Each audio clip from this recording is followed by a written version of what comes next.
è una cosa molto comune.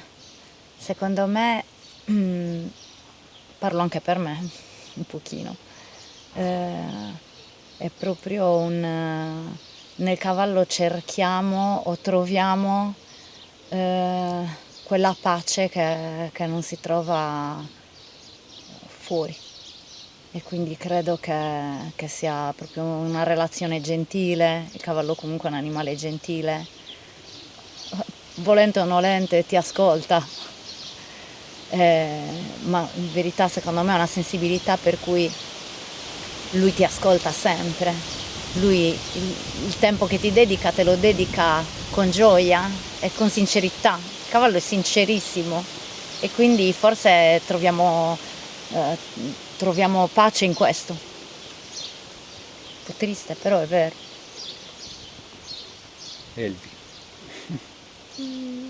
Sì, anche io preferisco i cavalli alle persone, in poche parole. Senza mezzi termini. Esatto. Sì, sicuramente chi ama questo lavoro o anche semplicemente il cavallo dà molta importanza all'animale, in questo caso il cavallo. Nel mio caso specifico mi piacciono le persone come mi piacciono sicuramente i cavalli.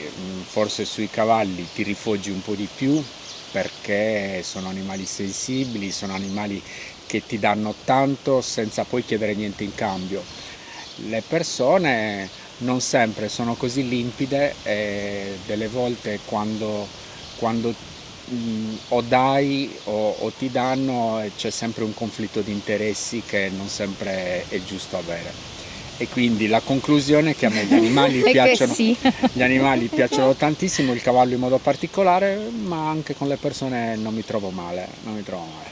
Super, grazie. Grazie a te, Grazie a te. grazie a voi, Ok. grazie a voi.